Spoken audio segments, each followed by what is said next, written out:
नमस्कार।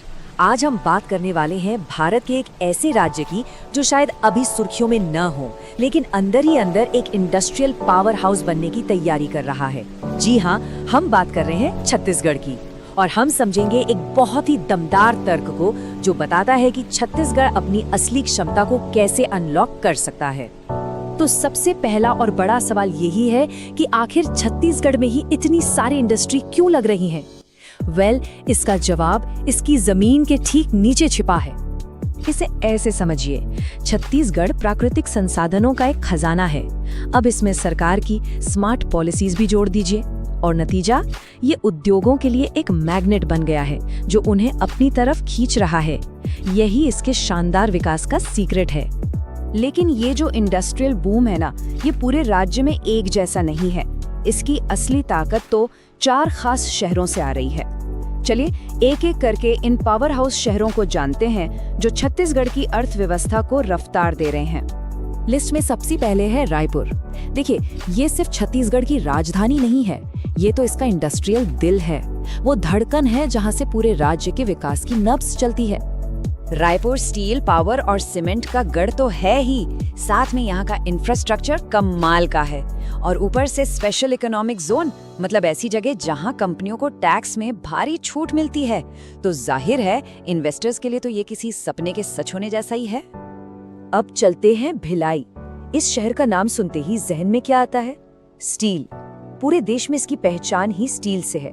इसे छत्तीसगढ़ की इस्पात नगरी भी कहते हैं। भिलाई का दिल है इसका विशाल स्टील प्लांट, जो भारत के सबसे बड़े प्लांट्स में से एक है। इसको आप एक इंडस्ट्रियल सूरज की तरह सोचिए, जिसके चारों ओर ना जाने कितनी छोटी बड़ी कंपनियां घूम रही हैं और इन्होंने मिलकर एक जबरदस्त इकोसिस्टम बना दिया है। अच्छा, इंडस्ट्री चलाने के लिए सबसे जरूरी चीज क्या है? बिजली। और यहीं पर एंट्री होती है कोरबा की, यानी छत्तीसगढ़ की ऊर्जा राजधानी। क्योंकि सीधी सी बात है, बिना बिजली के कोई भी फैक्ट्री नहीं चल सकती, और कोरबा ही वो जगह है जो पूरे राज्य को पावर देती है। यहीं पर है वो विशाल Korba super thermal power plant जो राज्य की ज्यादातर बिजली की जरूरतें पूरी करता है। और जरा सोचिए, जहां बिजली इतनी आसानी से मिले, वहां एल्यूमिनियम और सीमेंट जैसी हेवी इंडस्ट्रीज, मतलब जो बहुत ज्यादा बिजली खाती हैं, उनका आना तो बनता ही है। और अब हमारी लिस्ट में चौथा शहर है रायगढ़।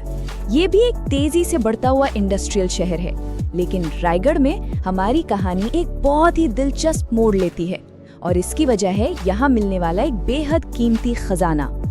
रायगढ़ अपने एल्यूमिनियम के विशाल भंडारों के लिए जाना जाता है। ये देश के लिए कच्चे माल का एक बहुत बड़ा सोर्स है। लेकिन यहीं पर आकर वो सोर्स जिसकी हम बात कर रहे हैं एक बहुत बड़ा सवाल खड़ा करता है। और वो सवाल जुड़ा है इस समस्या से, कच्चा माल राज्य से बाहर जा रहा है।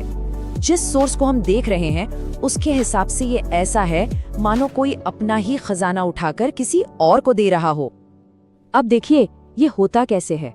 एल्यूमिनियम निकलता तो रायगढ़ में है, फिर उसे पैक करके हजारों किलोमीटर दूर भेजा जाता है, तमिलनाडु जैसी जगहों पर, जहां उसे प्रोसेस किया जाता है। और नतीजा, सारा का सारा आर्थिक फायदा, सारी नौकरियां, सब कहीं और बन रही हैं, छत्तीसगढ़ से मीलों दूर। और इसी बात को सोर्स की ये एक लाइन पूरी तरह बयां कर देती है, जब कच्चा माल हमारा है तो हम इसे बाहर क्यों जाने दें? ये सवाल नहीं है, ये उस मौके की तरफ इशारा है जो हाथ से फिसलता जा रहा है। तो फिर इसका हल क्या है? हमारा स्रोत एक मास्टर प्लान सामने रखता है, जिसका आइडिया बहुत सीधा लेकिन बहुत दमदार है। जो लोकल है उसे लोकल ही बना। यहाँ फर्क साफ दिखता है। अभी का मॉडल मतलब कच्चा माल बाहर भेजो, ट्रांसपोर्टेशन पर भारी खर्चा करो और नौकरियां भी बाहर ही बनने दो। और जो लोकल फर्स्ट मॉडल का प्रस्ताव है उसमें क्या है? लागत कम, नौकरियां घर में और छत्तीसगढ़ की इकोनॉमी को एक जबरदस्त बूस्ट। तो लोकल प्रोसेसिंग के फायदे ही फायदे हैं। सोचिए, इससे न सिर्फ अपने ही लोगों के लिए हजारों नौकरियां पैदा होंगी, बल्कि जो लोग काम के लिए दूसरे राज्यों में जाते हैं वो पलायन भी रुकेगा। और सबसे बड़ी बात, ये छत्तीसगढ़ को एक आत्मनिर्भर इंडस्ट्रियल पावर बना देगा। तो इन सब बातों को अगर हम एक साथ देखें तो छत्तीसगढ़ का भविष्य कैसा दिखता है? जिस सोर्स का हम जिक्र कर रहे हैं उसके मुताबिक ये भविष्य संभावनाओं से भरा हुआ है। और यहीं पर वो सोर्स एक बहुत बड़ा दावा करता है, अगर छत्तीसगढ़ अपने ही संसाधनों की असली ताकत को समझ ले और उसका सही इस्तेमाल करे तो उसमें सिर्फ तरक्की करने की नहीं बल्कि पूरे भारत का सबसे अमीर राज्य बनने की क्षमता है। और हम आपको सोर्स के इसी एक दमदार सवाल के साथ छोड़ जाते हैं जिस पर सोचना बहुत जरूरी है। जब खजाना हमारे पास है तो हमारा खजाना कहीं और क्यों जा रहा है? ये सवाल सिर्फ छत्तीसगढ़ का नहीं है, ये सवाल है रिसोर्स मैनेजमेंट का, आर्थिक न्याय का और अपने भविष्य को अपने हाथों में लेने का।